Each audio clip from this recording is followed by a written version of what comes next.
One of the avant-garde movements of the modernist era was that of the Imagist poets. There were many avant-garde movements, so there were things like Futurism, Vorticism, as your text says. One of them that became one of the most trendy was this movement of Imagism, and there are 3 tenets of Imagism as set forth by Ezra Pound. He was one of the founders of Imagism and one of the contributors to Wyndham Lewis's magazine Blast. The 3 tenets are: 1, direct treatment of the thing, whether it's subjective or objective. So the thing that you're writing about is treated directly, not necessarily metaphorically. It is spoken of directly.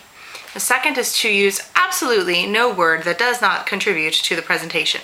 So this is the cutting away of all the superfluous, extraneous, tangential, pretty, flowery language, the extreme, extended metaphors, the elaborate words, the fancy words, cutting them down, paring them down so that there's no extra words in there, cutting out all the extra adjectives. Everything that is in the poem matters, is supposed to be there.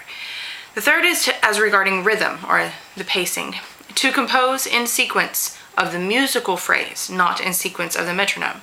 So instead of following the old iambic pentameter, the beats, the syllables that the old sonnets were written in, like iambic pentameter is the form of a sonnet, where it would have an unstressed stressed syllable repeated 5 times in each line.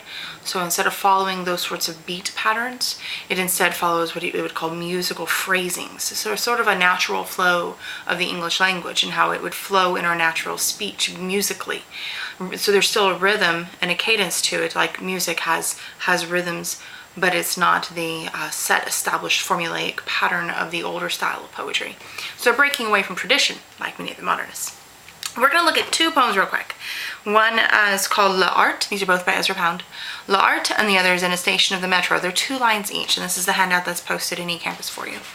L'Art it means the art, like a piece of art. It says, green arsenic smeared on an egg-white cloth, crushed strawberries. Come, let us feast our eyes. There's very little there in that poem. It's 2 lines. It doesn't rhyme. It doesn't seem to have a message or make sense. Most of you probably pick up, oh, that's a piece of art that I'm looking at, or that he's looking at. The egg white cloth would most likely be the canvas. Some people imagine like a picnic and they see an egg white cloth like a blanket on the ground, and then the food, the strawberries, the green, feasting like you're eating at a picnic. But he's talking here of feasting our eyes. So this is a voyeuristic observation that you're feasting, you're enjoying visually satisfying your appetites. The object of this art, what's on the art, is green arsenic and crushed strawberries. So there's something poison, and the crushing, there's something violent. You might think of like the crushed strawberries like blood or something. So the green arsenic, poisonous, smeared, and the crushed strawberries, an act of violence. We're looking at something and we're enjoying and we're satisfied, feasting on some piece of art that is perhaps violent. So you think of that in today's terms, movies, video games, music, things that convey violence, television shows, and how we enjoy them somehow, that they are something that we're drawn to and we voyeuristically have a pleasure in watching them. So some serious issues, such as this voyeuristic pleasure and taking pleasure in vicariously watching violence, can be portrayed in these 2 lines of poetry.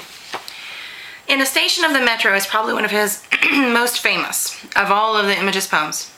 The apparition of these faces in the crowd, petals on a wet black bough.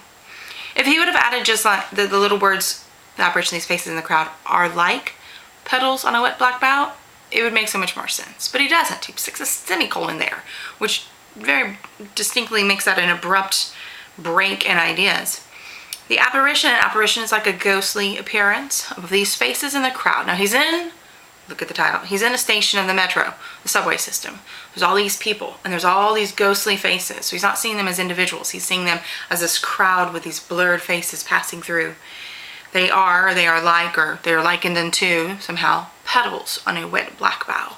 Petals as in leaves, leaf petals. So imagine the wet bough after a rain. Bough is a branch, and all these leaves hanging down off of it, drooping, like the drooping shape, sagging and hanging off of a branch. Wet to me is like pulled down, crying perhaps even. So think about what that might convey about these people in the crowds, like these leaves hanging and drooping, dark, dripping on this wet black bough. So there's a lot of meaning that can be packed into these two little lines. But I gotta admit, most people out of the 13, 14 years I've been teaching British literature, the vast majority of students hate these poems because they think they're stupid. They think, I could write a poem like that, and perhaps you can. Sometimes these poems, or these works like Blast and Feminist Manifesto, they seem maybe a little bit immature. Maybe they're a very emotional and rebellious response against the patriarchal order or against the hegemonic system. These young people, these young rebels, or these radicals are trying to use their art kind of like modern hipsters, or this young generation that wants to somehow say something new. And I'm not sure there's anything new that is really said here, but so oftentimes students are annoyed by what feels like an immature anger, like they're just pissed off in these poems. Not these particularly, but in Blast you can definitely see it. So you can look at these and see some good characteristics, like the ability to condense some significant idea or issue of society into two little lines. Or you can look at them and you can say, this is really kind of immature writing, these radical, emotional, acting like little teenagers. This isn't good quality classical works. And when we get to T.S. Eliot, he kind of had the same problem with some of these fellows as well. And that'll be after the midterm. So as you read the Imagist poets in the textbook, the rest of the readings, do look at these three tenets and see if you can identify them in any of those poems as well. Thanks.